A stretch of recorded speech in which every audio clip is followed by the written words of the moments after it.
ചെമ്പനീർ പൂവിന്റെ ഇന്നത്തെ full episode review ആണ് പറയുന്നത്. അങ്ങനെ ചന്ദ്രമതിയോട് പറഞ്ഞു കൊടുത്തിന് ശ്രുതി പാർലറിലേക്ക് പോകാൻ വേണ്ടിയിട്ട് ഒരുങ്ങായിരിക്കും. ആ സമയത്തിന് ചന്ദ്രമതി ചോദിക്കുന്നത് ഇന്നെന്താ മോളെ ലേറ്റ് ആയോ? അപ്പോൾ അത് പിന്നമ്മേ ഇന്നലെ എനിക്ക് ഒട്ടും ഉറങ്ങാൻ പറ്റിയില്ലല്ലോ എന്നൊക്കെ പറയാണ് ശ്രുതി. അപ്പോൾ ചന്ദ്രമതി ഇങ്ങനെ രേവതിയെ നോക്കിക്കൊണ്ട് പറഞ്ഞിട്ട് അതെ അതെ ഇന്നലെ ഇവിടുത്തെ ചിലവരുടെ പൂക്കെട്ടൽ കാരണം ആർക്കും ഉറങ്ങാൻ പറ്റിയില്ല എന്നൊക്കെ പറയും. എന്നിട്ട് രേവതിയെ കേൾപ്പിച്ചുകൊണ്ട് ചന്ദ്രമതി ഇങ്ങനെ ശ്രുതിയോട് പറഞ്ഞിട്ട് മോളെ ശ്രുതി നിനക്ക് ഈ അമ്മയോട് ഒരുപാടധികം സ്നേഹമുണ്ട്, അതുകൊണ്ടല്ലേ മോൾക്ക് പാർലറിൽ നിന്ന് കിട്ടുന്ന കുറച്ച് പൈസ നീ അമ്മയെ ഏൽപ്പിക്കുന്നത്. അതാണ് മോളെ ശരിക്കും നിന്റെ സ്നേഹം. ഇവിടെ ചിലവരുണ്ട് അവർ സ്വന്തമായി പൂക്കട വെച്ചു, അതും എൻ്റെ പേരിൽ. എൻ്റെ വീടിൻ്റെ പുറത്തു നിന്ന് പോകുന്ന അതേ വഴിക്കാണ് പൂക്കട. എന്നിട്ടിപ്പോൾ എന്താണ് എനിക്ക് പ്രയോജനം? അവർക്കൊക്കെ കിട്ടുന്ന പൈസ മുഴുവൻ അവരെന്തൊക്കെയോ വേണ്ടി ചെലവാക്കുന്നു. അവരോട് പറഞ്ഞിട്ടൊന്നും കാര്യമില്ല, മോളെ കൊണ്ട് മാത്രമേ എനിക്ക് ഗുണമുള്ളൂ. മോൾക്ക് എന്നോട് സ്നേഹമുണ്ട് എന്നിങ്ങനെ ഇടയ്ക്കിടയ്ക്ക് രേവതിയെ നോക്കിക്കൊണ്ടായിരിക്കട്ടെ ചന്ദ്രമതി സംസാരിക്കുന്നത്. എന്നാൽ ഇത് കേൾക്കുന്ന സമയത്തിന് രേവതി ഒന്നും മിണ്ടാതെ അകത്തേക്ക് അങ്ങ് കയറിപ്പോവും. അപ്പോൾ ശ്രുതി ഇങ്ങനെ ചന്ദ്രയോട് ചോദിക്കുന്നുണ്ട് അമ്മ ഇതുവരെ സംസാരിച്ചത് രേവതിയെ കുറിച്ചല്ലേ എന്ന് ചോദിക്കുന്ന സമയത്തിന് ചന്ദ്രമതി ചോദിക്കുന്നുണ്ട് അപ്പോൾ അത് ഇതുവരെ നിനക്ക് മനസ്സിലായില്ലേ മോളെ? അപ്പോൾ ശ്രുതി പറയുന്നുണ്ട് അമ്മ ഇത്രയൊക്കെ പറഞ്ഞ സ്ഥിതിക്ക് രേവതി ഏതായാലും അമ്മക്ക് തരാനുള്ള ക്യാഷ് എടുക്കാൻ വേണ്ടിയിട്ട് അകത്തേക്ക് പോയതായിരിക്കും. ഞാൻ ഏതായാലും ഒന്ന് പോയി നോക്കട്ടെ എന്നൊക്കെ പറഞ്ഞു കൊടുത്തിട്ട് ശ്രുതി അങ്ങോട്ട് പുറകെ പോയി നോക്കുന്ന സമയത്തിന് രേവതി അവിടെ ഇരുന്ന് ഇങ്ങനെ ക്യാഷ് എണ്ണായിരിക്കും. എന്നിട്ട് അതേ സ്പീഡിൽ തന്നെ ശ്രുതി ഇങ്ങനെ താഴേക്ക് ഇറങ്ങി വന്ന് ചന്ദ്രമതിയോട് പറഞ്ഞിട്ട് ആൻറ്റിക്ക് വേണ്ടി പൈസ തരാൻ വേണ്ടിയിട്ട് രേവതി അവിടെ പൈസ എണ്ണുന്നുണ്ട് എന്ന് പറയും. ആൻറ്റിക്ക് തരാൻ വേണ്ടി തന്നെയാണെന്നിങ്ങനെ ശ്രുതി പറയുന്ന സമയത്തിന് ചന്ദ്രമതിക്ക് ഭയങ്കര സന്തോഷമായിരിക്കും. എന്നിട്ട് ശരിക്കും ആയിരിക്കുമല്ലേ മോളെ എന്ന് ചോദിക്കുന്ന സമയത്തിന് ശ്രുതി പറയുന്നുണ്ട് പിന്നെ അല്ലാതെ. നമ്മൾ ക്യാഷിന്റെ കാര്യം പറഞ്ഞ സമയത്തിന് രേവതി പോയിട്ട് ഈ സമയത്ത് ക്യാഷ് എണ്ണേണ്ട വേറെ കാര്യമൊന്നുമില്ലല്ലോ. ഇവരിങ്ങനെ സംസാരിച്ചുകൊണ്ട് നിൽക്കുന്ന സമയത്തിന് രേവതി മുകളിൽ നിന്നിങ്ങനെ താഴേക്ക് ഇറങ്ങി വരികയാണ്. ആൻറ്റി ഇതേ രേവതി വരുന്നു എന്ന് പറയും. രേവതിയെ കാണുന്ന സമയത്തിന് ചന്ദ്രമതി വിഷയം മാറ്റിയിട്ട് സംസാരിക്കുകയാണ്. ഓഹോ, ആ ക്രീമിട്ട മുഖം പൊളപൊള മിന്നുമല്ലേ മോളെ? ഇത് മലേഷ്യയിൽ നിന്ന് നേരിട്ട് ഇറക്കുമതി ചെയ്തതാണോ എന്നൊക്കെ ചോദിക്കാന്. ഈ സമയത്തിന് രേവതി വന്നിട്ട് ഇങ്ങനെ അമ്മയെന്ന് വിളിക്കുന്നുണ്ടെങ്കിലും ചന്ദ്രമതി രേവതിയെ മൈൻഡ് പോലും ചെയ്യാതെ വീണ്ടും നിർത്താതെ ശ്രുതിയോട് സംസാരിച്ചുകൊണ്ടിരിക്കുകയാണ്.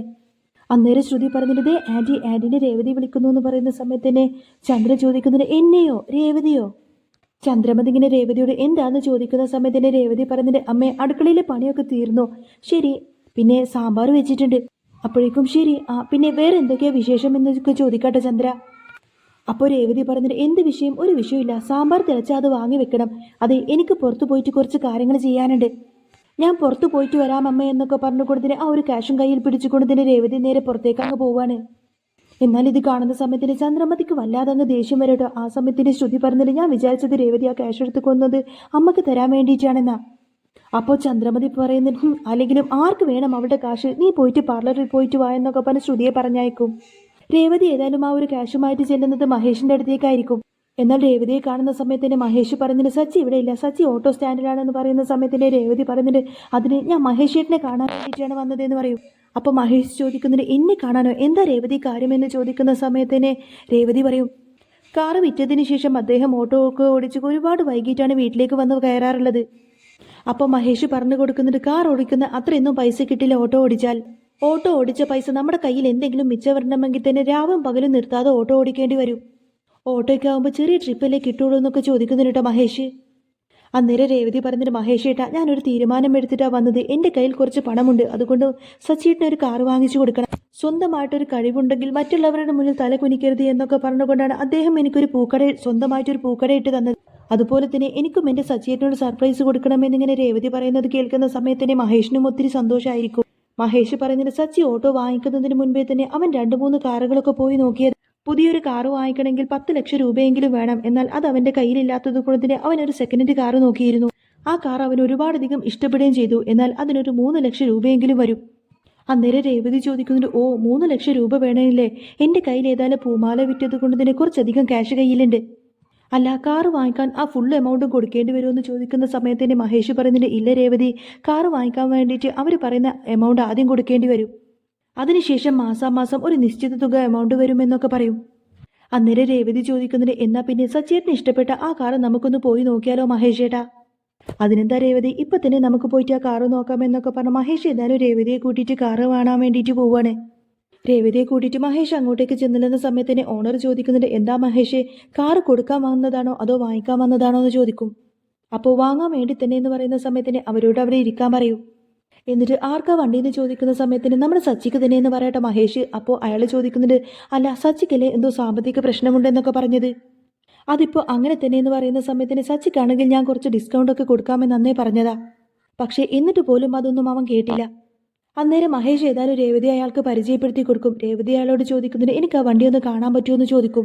അതിനെന്താ, നിങ്ങൾ ആ കാറ് വാങ്ങിക്കാൻ വന്നതല്ലേ എന്നൊക്കെ പറഞ്ഞുകൊണ്ടതിന് മഹേഷിനെ കൂട്ടിക്കൊണ്ടത് രേവതിക്ക് കാറ് കാണിച്ചു കൊടുക്കാൻ പോവാട്ടെ അയാള്. ദേ ഇതാണ് കാറ് രേവതി, നന്നായിട്ട് നോക്കിക്കോ എന്ന് പറയുന്ന സമയത്തിന് രേവതി ചോദിക്കുന്നതിന് ഇത് ശരിക്കും പുത്തൻ കാറ് പോലെ ഉണ്ടല്ലേ എന്ന് ചോദിക്കും.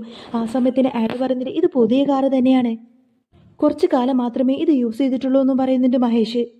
ഇനി കാറിൻ്റെ അകത്തേക്ക് കയറിക്കോ, ഇന്റീരിയർ ഒക്കെ നോക്കിക്കോ എന്ന് പറയുന്ന സമയത്തിന് സച്ചേറിന് ഇഷ്ടപ്പെട്ട കാറില്ലേ, അതുകൊണ്ട് എനിക്കും ഇഷ്ടപ്പെട്ടു എന്ന് പറയും. അന്നേരം മഹേഷ് പറയുന്നത് എന്നാൽ പിന്നെ ഇത് തന്നെ നമുക്ക് വാങ്ങിക്കാൻ പെങ്ങളെ എന്നൊക്കെ പറഞ്ഞുകൊണ്ട് അയാളോട് സംസാരിക്കാൻ വേണ്ടിയിട്ട് പോവാണ്. എന്നിട്ട് രേവതിയോട് കാർ ഇഷ്ടപ്പെട്ടോ എന്ന് ചോദിക്കുന്ന സമയത്തിന് ഇഷ്ടപ്പെട്ടു എന്ന് പറയാൻ രേവതി.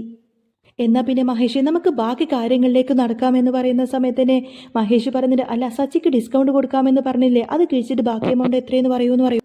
അന്നേരം കണക്കെല്ലാം നോക്കിയിട്ട് അയാൾ റൗണ്ട് ചെയ്തിട്ട് ഒരു ലാസ്റ്റ് 4 ലക്ഷം രൂപയാവുമെന്ന് പറയുന്നുണ്ട്.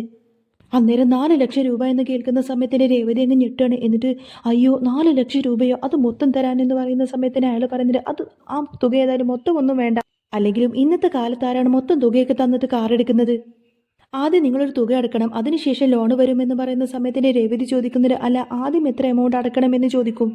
അന്നേരം 1.5 ലക്ഷം രൂപയെങ്കിലും ആദ്യം അടക്കേണ്ടി വരുമെന്നൊക്കെ പറഞ്ഞുകൊണ്ട് തന്നെ അയാൾ പെട്ടെന്നൊരു ഫോൺ കോൾ വരുന്നത് കൊണ്ട് തന്നെ പുറത്തേക്ക് പോകുന്നുണ്ട്. അയാൾ പോയതിനു ശേഷം മഹേഷ് ചോദിക്കുന്നുണ്ട് എന്താ പെങ്ങളെ എന്തെങ്കിലും പ്രശ്നമുണ്ടോ എന്ന് ചോദിക്കുന്ന സമയത്തിന് രേവതി പറയുന്നുണ്ട് അയ്യോ ഞാൻ ഇത്ര വലിയ എമൗണ്ട് ഒന്നും അടക്കേണ്ടി വരുമെന്നൊന്നും വിചാരിച്ചില്ല, എനിക്ക് പൂമാല കിട്ടിയ വകയിൽ എൻ്റെ കയ്യിൽ ഒരു 1.25 ലക്ഷം രൂപയുണ്ട് എന്നിങ്ങനെ രേവതി പറയുന്ന സമയത്തിന് മഹേഷ് ചോദിക്കുന്നുണ്ട് അതെന്താ പെങ്ങളെ, ബാക്കി ഒരു 25,000 രൂപയുടെ പ്രശ്നമല്ലേ ഉള്ളൂ, ആ 25,000 രൂപ ഞാൻ എങ്ങനെയെങ്കിലുമൊക്കെ സംഘടിപ്പിച്ചോളാമെന്ന് മഹേഷ് പറയുന്ന സമയത്തിന് രേവതി പറയുന്നുണ്ട് അതൊന്നും വേണ്ട, എൻ്റെ ഒരു ആവശ്യത്തിന് വേണ്ടിയിട്ട് മഹേഷേട്ടൻ വെറുതെ ബുദ്ധിമുട്ടൊന്നും വേണ്ട, ആ പൈസ ഞാൻ എങ്ങനെയെങ്കിലുമൊക്കെ ഉണ്ടാക്കിക്കോളാമെന്നിങ്ങനെ രേവതി സംസാരിച്ചുകൊണ്ടിരിക്കുന്ന സമയത്തിന് കാറിൻ്റെ ഓണർ അങ്ങോട്ടേക്ക് തന്നെ വരികയാണ്. രേവതി പറഞ്ഞിട്ട് നാളെ തന്നെ ഞാൻ ക്യാഷും കൊണ്ട് ഇങ്ങോട്ടേക്ക് വരാം, ആ സമയത്തിന് ഈ കാർ ആരെയും കാണിക്കരുത്, ആർക്കും ഈ കാറ് കൊടുത്തു പോകരുത് എന്നിങ്ങനെ രേവതി പറയുന്ന സമയത്തിന് അയാൾ പറഞ്ഞിട്ട് ഇനി കൂടുതൽ കാശ് തരാമെന്ന് പറഞ്ഞാൽ പോലും ഈ വണ്ടി ഞാൻ ആർക്കും കൊടുക്കില്ല, കാരണം നമ്മുടെ സച്ചി ഇഷ്ടപ്പെട്ട കാറല്ലേ, നമ്മുടെ സച്ചിക്ക് വേണ്ടിയിട്ടില്ലേ എന്ന് പറയുന്ന സമയത്തിന് ആയിക്കോട്ടെ എന്നൊക്കെ പറയുന്നുണ്ട്. ഏതായാലും കാറ് വാങ്ങിക്കാമെന്ന തീരുമാനത്തിൽ അവരവിടെ നിന്നങ്ങ് പിരിയാണ്. എന്നിട്ട് രേവതി ഇങ്ങനെ റോഡിലൂടെ നടന്നു പോയിക്കൊണ്ടിരിക്കുന്ന സമയത്തായിരിക്കും കേട്ടോ രേവതിയുടെ അനിയത്തി ദേവുവിനെ വഴിയിൽ വെച്ച് കാണുന്നത്. എന്നിട്ട് രേവതി ഏതായാലും ദേവുവിനോട് ഈ പ്രശ്നങ്ങളെല്ലാം പറയുന്ന സമയത്തിന് പെട്ടെന്ന് കാറ് വാങ്ങിച്ചു കൊടുക്കാണെന്ന് അറിഞ്ഞതോടുകൂടി തന്നെ ദേവുവിന് ഭയങ്കര സന്തോഷമായിരിക്കും. ദേവു പറയുന്നുണ്ട് ഈ പ്രശ്നത്തിൽ ഏതായാലും ചേച്ചി സഹായിക്കാമെന്ന് എൻ്റെ ഉത്തരവാദിത്തമല്ലേ, അതുകൊണ്ട് അതിന് എന്തെങ്കിലും ചെയ്യാൻ പറ്റുമെന്ന് ഞാനൊന്ന് നോക്കട്ടെ എന്നൊക്കെ പറഞ്ഞ് നിൽക്കുമായിരിക്കും ദേവു. ഇനി ഇത് കഴിഞ്ഞിട്ടുള്ള എപ്പിസോഡൊക്കെ ഓൾറെഡി ഞാൻ അപ്ലോഡ് ചെയ്തിട്ടുണ്ട് കേട്ടോ. രേവതി ഏതായാലും സച്ചിക്ക് ആ ഒരു കാറൊക്കെ വാങ്ങിച്ചു കൊടുക്കുന്നുണ്ട്. എന്നിട്ട് രേവതിയും സച്ചിയും കൂടി വീട്ടിലേക്ക് കടന്നു വരുന്ന സമയത്തിന് ചന്ദ്രമതിയും ശ്രുതിയും ശ്രുതിയും എല്ലാവരും ആകെ ഷോക്കായി നിൽക്കുന്നൊക്കെ ഉണ്ട്. അതിൻ്റെ ഡീറ്റെയിൽഡ് എപ്പിസോഡ് ഞാൻ ഓൾറെഡി ഈ ഒരു ചാനലിൽ അപ്ലോഡ് ചെയ്തിട്ടുണ്ട് കേട്ടോ. അപ്പോൾ അത് കേൾക്കാൻ താല്പര്യം ഉണ്ടെങ്കിൽ ജസ്റ്റ് ഒന്ന് കേട്ട് നോക്കണം. അപ്പോൾ നിങ്ങൾക്ക് ഈ ഒരു ചാനൽ ഇഷ്ടമാണെങ്കിൽ സബ്സ്ക്രൈബ് ചെയ്യാനും സപ്പോർട്ട് ചെയ്യാനൊന്നും